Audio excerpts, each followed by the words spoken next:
कक्षा 10 हिंदी के साथ लगा हुआ संस्कृत खंड के अंतर्गत दूसरा अध्याय द्वितीय पाठ।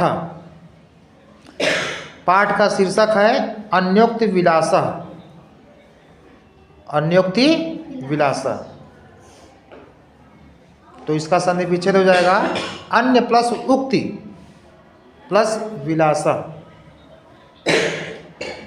यानी कि दूसरों के बारे में कहे गए कथन का सौंदर्य, दूसरों के बारे में शिक्षा स्वरूप या सावधान करने के लिए जो भी कथन किया गया है उसका सौंदर्य क्या है। तो इसमें कुछ चीज़ों को आधार बनाया गया है, जैसे कुएं को आधार बनाया गया है, हंस को आधार बनाया गया है, कोयल को आधार बनाया गया है, स्वर्ण को और भ्रमर। इसके माध्यम से कवि ने उपदेश दिया है, शिक्षा दिया है। ठीक है, तो इसका संदर्भ इस प्रकार होगा। प्रस्तुत श्लोक या प्रस्तुत संस्कृत पद्यांश हमारी पाठ्य पुस्तक हिंदी में संकलित संस्कृत खंड के अन्योक्ति विलासः शीर्षक से अवतरित है। ठीक है, तो यहाँ से पाठ शुरू होता है। पहला श्लोक है नीतराम नीचो अस्मीति त्वम खेदम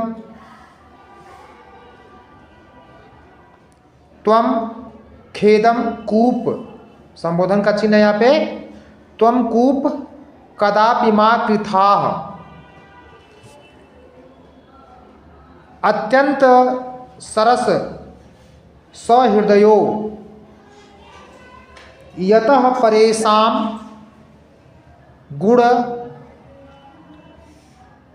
गुणग्रहितासि। यहाँ से फर्स्ट मतलब श्लोक है। तो इसमें कुएं के माध्यम से उपदेश कथन किया गया है। कभी कहते हैं कि नीतराम नीचो अस्मीति त्वम खेदम कूप, हे कूप, हे कुएं तुम, मैं अत्यंत नीच हूँ, अर्थात मैं अत्यंत गहरा हूँ। नीच का मतलब क्या होगा? गहराई से मतलब उसका संबंध है। तो हे कुएं तुम, मैं अत्यंत नीच अर्थात अत्यंत मैं गहरा हूँ, यह सोचकर तुम कदापि, कदापि माने कभी भी, तुम कभी भी खेद प्रकट न करो। इसके लिए तुम दुखी कभी भी मत हो कि मैं अत्यंत नीचा हूँ अर्थात गहरा हूँ, क्योंकि तुम अत्यंत सरस सहृदय हो, क्योंकि तुम अत्यंत सरस हृदय वाले हो, अर्थात तुम्हारे हृदय की गहराइयों में जल भरा हुआ, वो सरस है, रस से युक्त है। तुम्हारा हृदय सरस है अर्थात जल से भरा हुआ है, क्योंकि यतः परेशान गुण ग्रहितासि। और लोग जो दूसरे लोग हैं, तुम दूसरे को एक गुण रूपी रस्सी को, गुण माने रस्सी भी होता है, गुण भी होता है, तुम दूसरे के गुण अर्थात रस्सी को ग्रहण करते हो, अर्थात लोग रस्सी के माध्यम से तुम्हारे हृदय में भरा हुआ जो सरस जल है उसे लोग ग्रहण करते हैं। ठीक ना? तो मैं अत्यंत नीच हूँ यह सोचकर हे कुएं तुम खेद प्रकट कभी भी मत प्रकट करो, तुम खेद कभी मत करो, क्योंकि तुम्हारा हृदय अत्यंत सरस जल से भरा हुआ है और तुम दूसरों के गुणों को ग्रहण करने वाले हो। और एक ये भी मतलब हो सकता है कि लोग तुम्हारे गुण अर्थात जल को लोग रस्सियों के माध्यम से प्राप्त कर लेते हैं, अर्थात तुम ग्रहणीय हो। ठीक है ना? नेक्स्ट श्लोक है नीरक्षीर विवेके हंसालस्य त्वमेव तनुषे तनुषे चेत विश्व अस्मिन् अस्मिन् अधुना अधुना अन्य कुलव्रतम पालयिष्यति कः। कहते हैं हिंदी अनुवाद स्वरूप देख लो। नीर अर्थात जल, क्षीर मतलब दूध, यानी मिले हुए जल और दूध को पृथक करने में विवेकशील, अर्थात दूध और जो पानी है उसको अलग करने में, पृथक करने में जो सामर्थ्यवान है, जो विवेकशील है, वह हंस होता है। तो यदि हे हंस, तुम ही तो हो जो दूध और पानी को अलग करने में समर्थ हो, विवेकशील हो। यदि तुम ही आलस्य करोगे तो, यदि तुम ही आलस्य करोगे, तुम अपने कर्म को नहीं करोगे, तो विश्व अस्मिन् अधुना अन्य, ठीक ना। तो इस संसार में दूसरा कौन है, कह पारसिकतः, कह माने इस संसार में दूसरा कौन है जो अपने कुल व्रतम पालयिष्यति, अर्थात अपने कुल व्रत का पालन करेगा। कुल व्रत का पालन करने वाला जो दूध और पानी को, जल को अलग करने में समर्थ है, वह हंस है। अगर हंस ही आलस्य करेगा तो दूध और पानी को कौन अलग करेगा। यदि यही स्थिति मनुष्यों पर लागू की जाए तो जो सामर्थ्यवान है, अगर वही सामर्थ्यवान व्यक्ति आलस्य करने लगे, अपने कर्तव्य से विमुख होने लगे, तो उस व्रत का, उस कुल व्रत का पालन कौन करेगा, अर्थात कोई नहीं। ठीक है। नेक्स्ट, कोकिल यापय दिवसान तावद वीरसान करील विटपेशु यावन यावन मिल दली मालह, यामन मिल दली मालह को अपि रसालह समुल्लसति। इसमें कोयल के माध्यम से उपदेश दिया गया है कि व्यक्ति को अपने संकट के दिनों को, बुरे दिनों को, दरिद्रता भरे दिनों को किसी प्रकार व्यतीत कर लेना चाहिए जब तक अच्छे दिन नहीं आते। ठीक है। तो कहते हैं कवि, हे कोयल, यापय माने बिताओ, दिवसान दिनों को, तावत तब तक, वीरसान अर्थात नीरस करील के वृक्षों पर, अर्थात नीरस करील के वृक्षों पर, वृक्षों की डाल पर तुम अपने बुरे दिनों को तब तक बिताओ, तब तक व्यतीत करो, यावन यानी कि यावत, जब तक कि अली अर्थात भ्रमर, माला माने समूह, जब तक भ्रमरों का समूह को अपि रसाल, कोई आम का वृक्ष भ्रमरों के समूह से गुंजायमान जब तक विकसित नहीं हो जाता है, मंजरियों से युक्त नहीं हो जाता है, तब तक तुम अपने बुरे दिनों को नीरस करील के वृक्ष की डाल पर तब तक बिताओ जब तक कि कोई आम का मंजरियों से युक्त, भौरों के गुंजार से युक्त आम का वृक्ष कभी कोई जब तक विकसित नहीं हो पाता है, तब तक तुम अपने बुरे दिनों को व्यतीत करो। समझ में आ गया? कहने का मतलब है कि मनुष्य को अपने बुरे दिनों को, संकट के दिनों को, आपत्ति काल को तब तक बिताना चाहिए जब तक उसके अच्छे दिन नहीं आते, अर्थात संघर्ष करना चाहिए, अपने आप को सरवाइव करना चाहिए। नेक्स्ट, रे रे चातक सावधान मनसा मित्र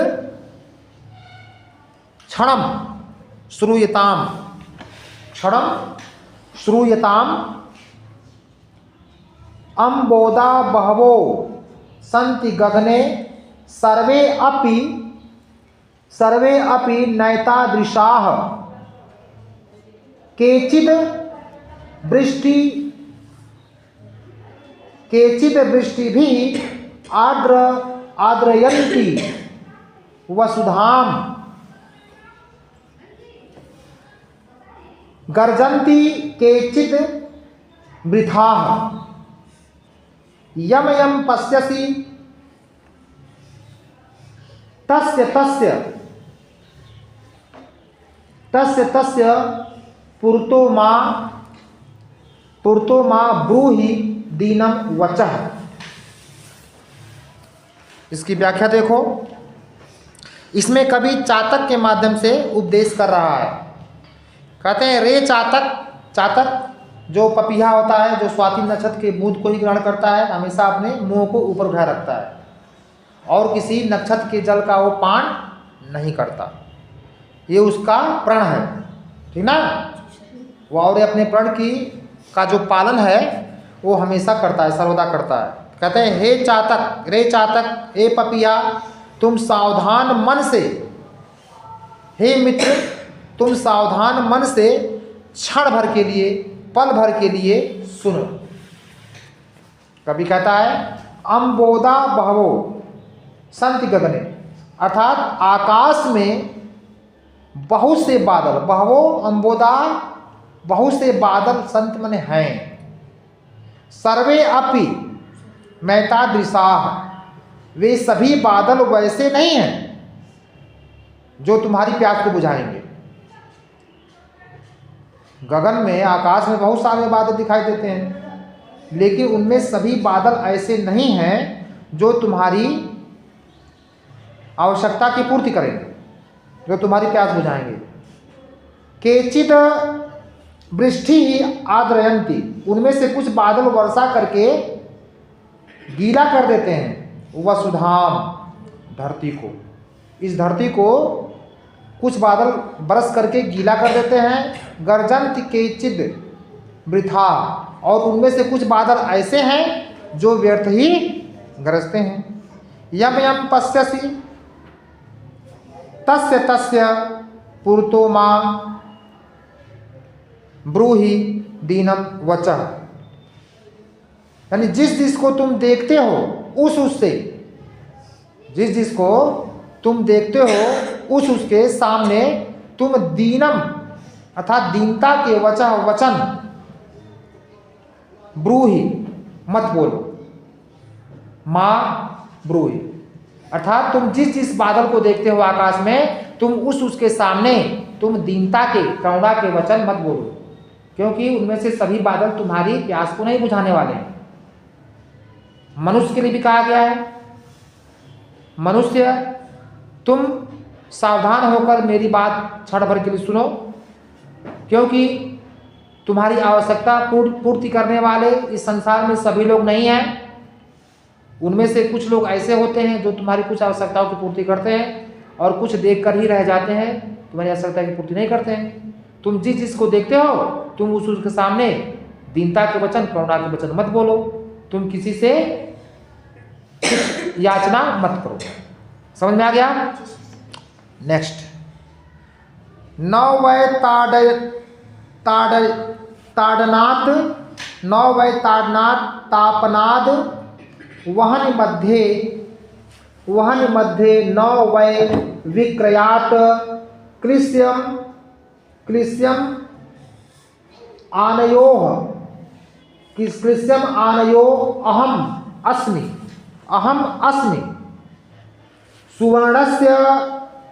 सुवर्णस्य मे मुख्य दुखम तद एकम यतो माँ जना गुंजया तुलयंती ना। यहाँ पे श्लोक संख्या 5 है। यहाँ पे स्वर्ण के, सोने के माध्यम से सोने का दुख प्रकट किया गया है। सोना क्या सोचता अपने बारे में? सोना कहता है न वै ताड़नाथ, न तो मैं पीटे जाने से, ताड़ना क्या होता है? पीटना, मारना। न तो मैं पीटे जाने से दुखी हूँ। सोने को आभूषण का रूप देने के लिए हथौड़ी से उसको पीटा जाता है, ठीक है, उसको वे उस पर जो है मार लगाई जाती है, तब जाकर वह एक स्वर्ण के आभूषण के रूप में सामने आता है, यानी सुंदर होता है। तो न तो मैं पीटे जाने से दुखी हूँ, न मैं वहन माने अग्नि, मध्य माने बीच में, मैं न तो मैं अग्नि के मध्य तपाए जाने से, जलाए जाने से दुखी हूँ, न वै विक्रयात, न तो मैं बिक्री करने से दुखी हूँ। क्लिश्य दुखी, क्लिश्य माने दुखी, क्लेश दुख। कहता है सोना कि मुझे न तो पीटे जाने का दुख है, न तो अग्नि में तपाए जाने का दुख है, न तो विक्रय का दुख है, न तो बेचे जाने का मुझे दुख है।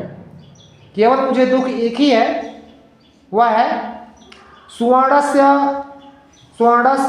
में मुख्य दुखम। स्वर्ण कहता है कि स्वर्ण का मुख्य दुख, सबसे प्रधान दुख तदेकम, केवल एक ही है, वह यह है यतो मां जनाः गुंजया तुलयन्ति।